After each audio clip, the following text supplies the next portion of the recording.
Hola, ¿qué tal? Bienvenidos, bienvenidas a otra edición de los lugares de la memoria. En este caso vamos a referirnos en nuestra segunda temporada a otra de las colectividades que han llegado a nuestra provincia de La Pampa a habitarla y además a traer sus culturas y mantener un poco su historia. Como siempre le decimos en este programa, tratamos de darle sentido a los nombres de calles, de lugares, de espacios físicos que se conocen y que uno transita y por ahí no se detiene a pensar por qué son como son o se llaman de esta manera. Nos vamos a referir a lo que es la migración árabe en la provincia de La Pampa, de las migraciones más modernas, si se quiere, ya en el siglo XX, veníamos hablando la otra vez del siglo de las migraciones italianas, que ya es casi con la fundación de la provincia de La Pampa, antes de ser provincia con el territorio, a fines del siglo XIX. Sí, ¿qué tal, Juanjo? Otra vez en una edición, tratando un poco de esto, ¿no? De algunas tradiciones que tienen que ver con el poblamiento de nuestra provincia y sobre todo con culturas que han llegado, que no eran originarias de nuestras tierras. Y a diferencia por ahí de las migraciones conocidas y más masivas, obviamente, que ha habido, como la italiana o la española, la migración árabe, en términos generales como se le dice, eh, es mucho más reciente en cuanto a asociación, sí tuvo distintas oleadas, más justamente como eso, como oleadas, no tuvo momentos tan puntuales como la italiana o la española, que sí se dan entre fines del siglo XIX y principios del XX. Y para eso, bueno, nos acompaña Sebastián Asad, que es miembro de la Asociación Árabe acá ¿Qué de tal? Santa Rosa. Buenas tardes. ¿Qué tal? ¿Cómo Sí, estás? yo, bueno, soy Sebastián Assad. En este momento estoy, digamos, como presidente de la Asociación Árabe. Y bueno, nada, estamos transitando acá en la asociación un periodo de renovación, así que por eso un poco más joven este presidente, pero nada, la verdad que hemos tenido muy buenas presidencias antes, que nos han representado muy bien. Y nada, espero poder aportarles un poquito desde mi lugar de la cultura árabe. Un poco esto que veníamos hablando, ¿cómo es justamente esto, ¿no? La llegada de la migración árabe Sí. acá, sobre todo acá en la provincia, con qué tiene que ver, a qué está vinculado, por lo menos de los primeros que llegaron, ¿no? Obviamente, como supongo la mayoría de las inmigraciones, ha tenido que ver con cuestiones económicas, ¿no? Con emigrar para buscar un mejor pasar económico. Pero bueno, la realidad que también desde lo que es la zona de Siria y el Líbano hemos tenido muchos problemas de guerras. Al día de hoy todavía es una zona de conflicto reciente, actual. Y por eso quizá un poco esto que vos mencionabas de que ha tenido distintas oleadas de inmigración, porque ha tenido reincidencias en estos periodos de conflicto que por ahí se calman, por ahí regresan, y eso ha generado que, bueno, que generaciones vayan decidiendo, bueno, emigrar en búsqueda de una tranquilidad, de por ahí reencontrarse con familiares que ya habían emigrado anteriormente y salir de esta zona de guerra, donde por ahí el conflicto, quieras o no, se siente mucho. Sí, decir que la de Santa Rosa es mucho más, recién nos mostraba las placas, que seguramente van a acompañar este programa después para cuando se vista las imágenes que nos van a acompañar. Hay que decir que es mucho más nueva que la de Pico, que está cumpliendo 95, 96 años, ya en 1929. Acá estamos hablando promediando fin del siglo XX, 70, Sí, 70. si bien la inmigración, por ejemplo, por decir el caso seguramente es anterior, lo que es la asociación, digamos, sin tener personalidad jurídica, como Sí, cuando se empezaron a sociedad, claro, como le empezaron a dar, digamos, una forma, data del año 61, perdón, de 1961. Recién después adquiere personalidad jurídica en el 73, es decir, se ve que en ese momento empieza a formalizarse, empiezan a participar, obviamente con reuniones, formalizarla, escribirla, pero como sede pues, quizás no tiene la antigüedad que tiene la de Pico, que es del 29, Sí, por sí. lo que me comentabas vos. Yo no tengo hoy vínculo con la gente de Pico, pero bueno, nada, sé que está y bueno, es una sociedad, una asociación árabe también, ¿no? ¿Y con qué ese comienzo de los años 60, que vos decís 61, 63, con qué tenía que ver fundamentalmente? ¿Con una cuestión de entablar relaciones digamos, países? A ver, es una forma, era una forma de reuniones, de mantener la cultura, de juntarse para comer las mismas comidas que tradicionalmente comían en su lugar. Es una cuestión, imagínate que yo trato a veces de empatizar con la situación y bueno, es como si vos, un argentino, emigrara a cualquier lugar del mundo, te juntás con otros argentinos a tomar mate, a comer un asado, a charlar de tu país, de tu costumbre, de tu cultura, de la situación. Ni hablar de que estar en una situación de emigración te pone en una situación de vulnerabilidad, de cierta debilidad a lo mejor con respecto a la seguridad social, por ejemplo. Entonces también es una forma de socorrerse mutuamente, de colaboración. Así nacen en realidad en general todas las sociedades de las distintas nacionalidades que emigraron. No es menor la árabe, ¿no? Que por ahí, esto es un dato de por ahí, un detalle, generalmente englobado a tanto nacionalidad siria como nacionalidad libanesa, que no son la misma nacionalidad, que a veces se confunde como si sirio-libanés fuese una misma nacionalidad, sirios o no sirios, libaneses tienen hasta raíces por ahí de larga data distintas, incluso ha habido estudios sobre el origen de los fenicios y se encontró que el porcentaje de ADN más similar a los fenicios está en Líbano y no en Siria, por ejemplo. Entonces hasta tenés una raíz étnica diferente. Pero son países muy comunes, como por decirte, yo uso siempre este ejemplo, Argentina-Uruguay. Tenés un árabe muy parecido, una hermandad muy fuerte, más allá que después por desavenencias históricas son dos países, como ocurrió en algún momento en Argentina-Uruguay, que eran parte de las Provincias Unidas, pero terminaron siendo dos países distintos. En el detalle aparece la diferencia, por decir, Argentina y Uruguay es lo mismo, pero aún así se han construido dos nacionales muy diversas y seguramente ocurre la mente con Siria y con el Líbano. Decirles que a partir del segundo bloque vamos a ahondar ya en la fundación de esta asociación. Recordar algunos nombres, hay que decir que han aportado personas muy importantes, incluso a la vida política de la democracia reciente de nuestra provincia de La Pampa, han ocupado la primera magistratura, pero de algunos de esos nombres vamos a hablar después en el próximo bloque.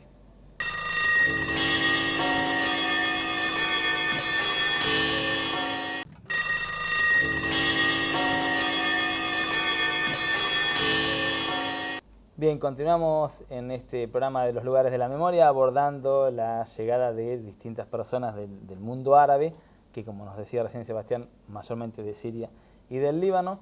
Yo me fui a la pausa diciendo algunos nombres. Bueno, el más conocido, que fue nuestro gobernador durante 4 años cuando volvió la democracia, Néstor Aguad.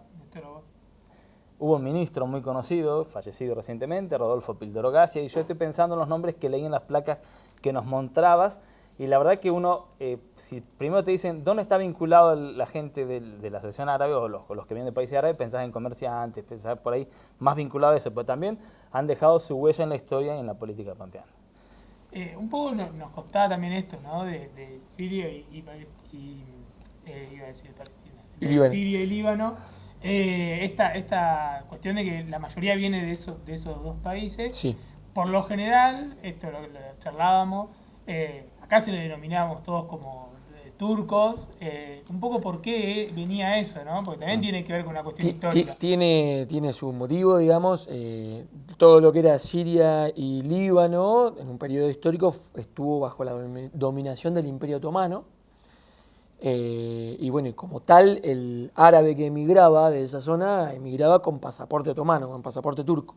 Entonces, claro, como estas confusiones que por ahí se suelen generar cuando llegas a otro país que no conoce un poco tanto cómo funcionaba, claro, todos los árabes eran en realidad turcos, venían con pasaporte turco.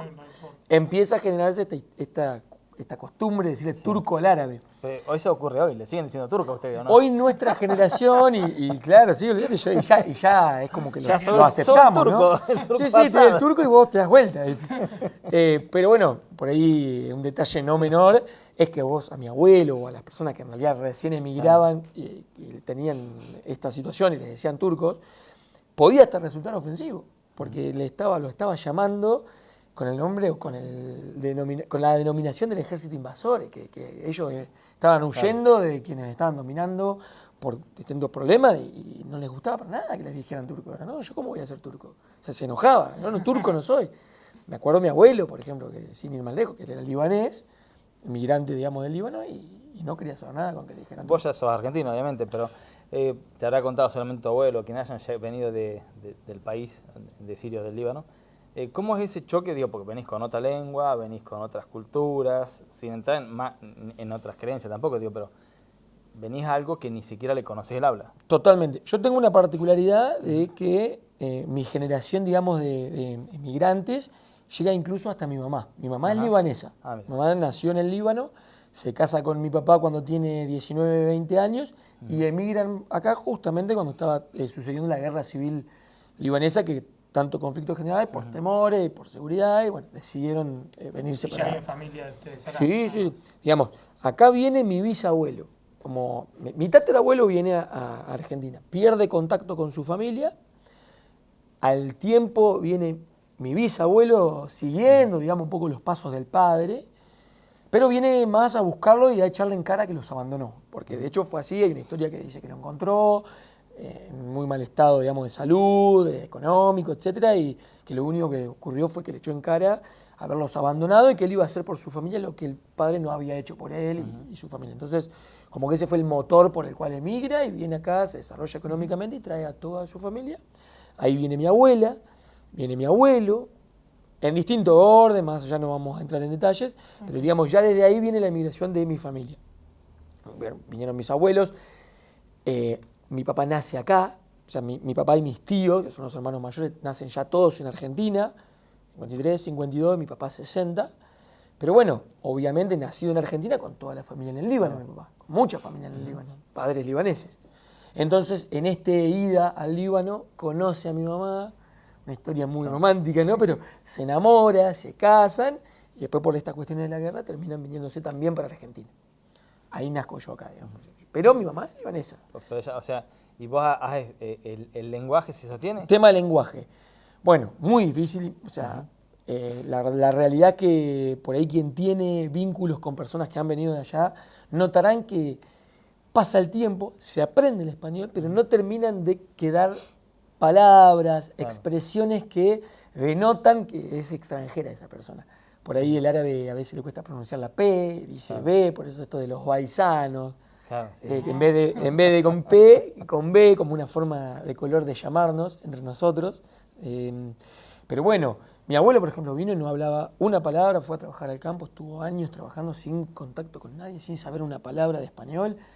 Y después, bueno, la vida en la sociedad, te empezás a aprender. Mi mamá aprendió ya con televisión, empezás a aprender el idioma, mi papá le enseñaba. Nada, como cualquier persona que emigre y tiene que aprender el idioma cometiendo errores, ¿no? Es así. Y la recepción, digo, porque cuando venís escapado de la guerra, ¿qué esperás? Deben esperar alguien que te abrace, que te contenga. Bueno, el tema de la guerra es un tema constante de diálogo entre los que somos, digamos, descendencia árabe, porque ya desde aquel momento uno habla de cómo está la familia, en las zonas de conflicto, si hay consecuencias o no dentro de cada una de las familias. Porque uno viene, si bien venimos del Líbano, de Siria, o algunos son de un pueblo, de otro, de una ciudad más grande, más chica, más en la montaña, más cerca del mar.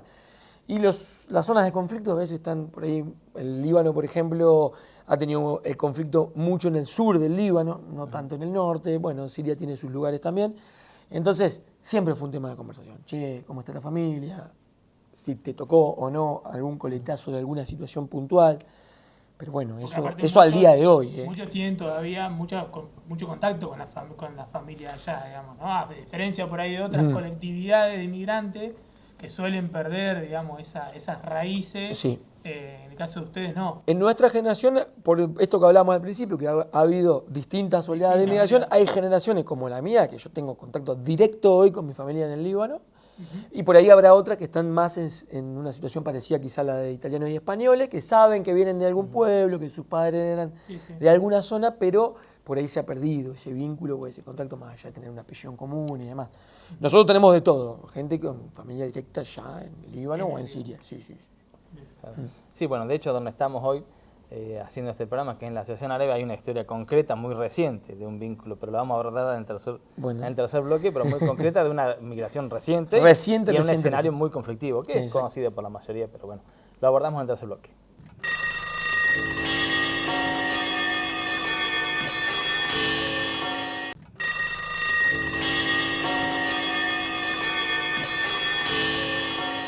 Bien, continuamos en los lugares de la memoria y vamos a la pausa y diciéndoles que donde estamos, que es en la Asociación Árabe, donde funciona también un restaurante, Sí. hay una historia muy concreta que tiene que ver con tu hermano y quien hoy es tu cuñada, ¿no? Que Correcto. más o menos segunda década de los 2000, 2012, 13.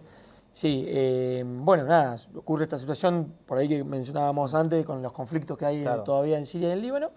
A raíz de eso, Hanin, mi cuñada, hoy esposa de mi hermano, tenía ya un vínculo con una chica de apellido Nasser de Parera, y aprovechando ese vínculo que habían formado en esto de buscarse parientes en distintos lugares, esta chica de Parera buscando parientes en Siria y demás, le comunica, che, ¿hay alguna posibilidad de yo irme para allá, de que podamos hacer algo para poder escapar de la guerra? Así que bueno, a partir de ahí se iniciaron esa gestión, empieza a interiorizarse la Asociación Árabe, en ese momento con la presidencia de Zulma Bedis, y bueno, se canalizan por ahí las cuestiones administrativas para que ella pudiera venirse a radicar en Argentina y escapar un poco de ese conflicto que estaba teniendo Siria. Se materializa, de hecho, bueno, yo voy a buscarla, a acompañar como representante de la Asociación Árabe, como chofer voy en ese momento yo, Zulma Bedi como presidenta, mi tío Omar Assad como vicepresidente y Hamid Selmen como traductor, que es un libanés que vive acá, que iba como para oficial de traductor. Bueno, ella venía sin saber español, ¿no? Obviamente. No hablaba árabe y podía comunicarse con ella. Y a partir de ahí viene, se instala en Parera, empezó a venir a Santa Rosa habitualmente porque acá estaba mi mamá con quien podía hablar en árabe, Parera no tenía con quien hablar árabe, acá estaba Hamid con quien hablar árabe, eso viste que te atrae. Ni hablar que Santa Rosa es una ciudad más grande que Parera y tenía como otra apertura, incluso para hablar en inglés con la gente, etc. A raíz de eso, mi hermano estudiante de profesorado de inglés, empiezan a entablar un vínculo, se empiezan a llevar bien y bueno, y está casada con él y es mi cuñada. ¿Que ahora sigue hablando en árabe o no? Ya más o menos. Sí, no, árabe perfecto, imagínate que es recién. Lo logró mantener. Sí, no, y además ella, ni hablar que son generaciones distintas, hoy tenemos WhatsApp, tenemos Sí, todas las formas de comunicación, constante diálogo con su familia en Siria, con algunos de sus hermanos que están emigrados en Europa, así que, no, el árabe, mi mamá que incluso vino hace mucho más tiempo, en el 87, lo habla muy bien, así que ella con más razón también. Una de las cosas que, bueno, justamente para situarnos en el lugar en el que estamos, tiene que ver también un poco la idea del restaurante y del lugar, mantener algo de esa cultura y además sacarlo hacia afuera, ¿no? Invitar a conocer, en este caso a través de la comida, ¿no? Tiene que ver un poco con eso, la nueva idea, digamos, también de la asociación y demás, o Esto es una iniciativa. tiene una pequeña historia que es, a ver, siempre mis viejos estuvieron ligados a la gastronomía. Mi papá y mi mamá, bueno, oficiaban de cocineros cuando funcionaba específicamente la Asociación Árabe, cuando nos reuníamos, cuando había eventos, etc. A raíz de eso empieza a involucrarse también mi hermano y Hanin como colaboradores, a ayudar, a participar, digamos, como también parte de, digamos, el emprendimiento familiar.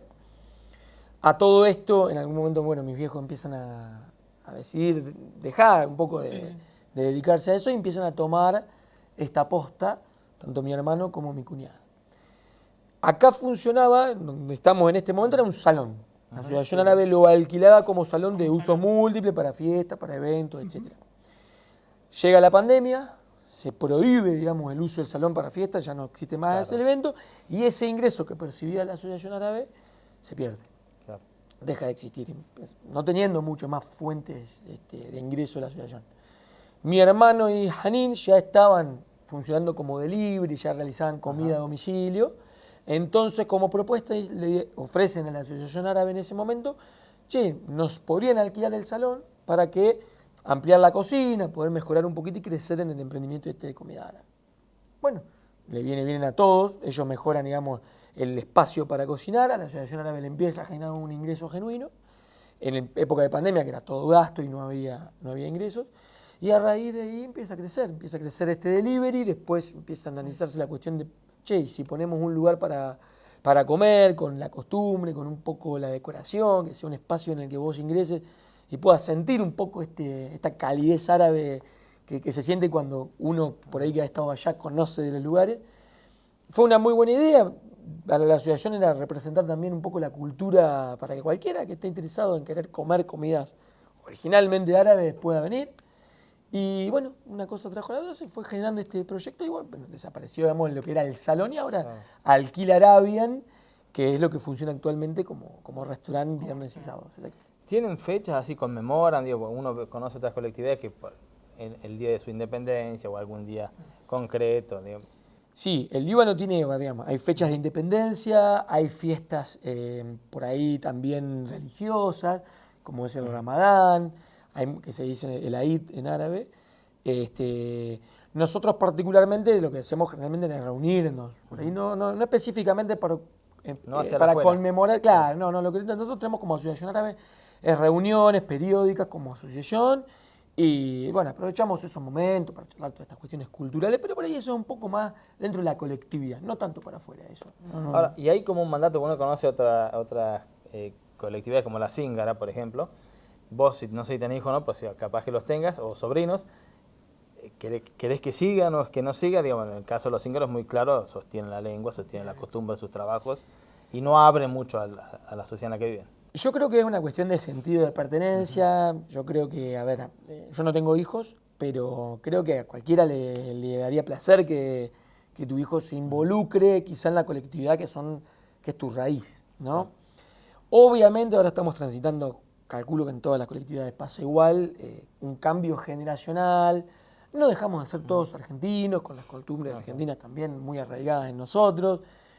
Pero bueno, hay que tratar de hacer, es un esfuerzo, tratar de mantener las costumbres de árabe en nuestro caso, supongo que los italianos tendrán la suya, el español, el alemán, etc. Es un esfuerzo para que las generaciones mías y quizá también más jóvenes sigan el linaje, digamos.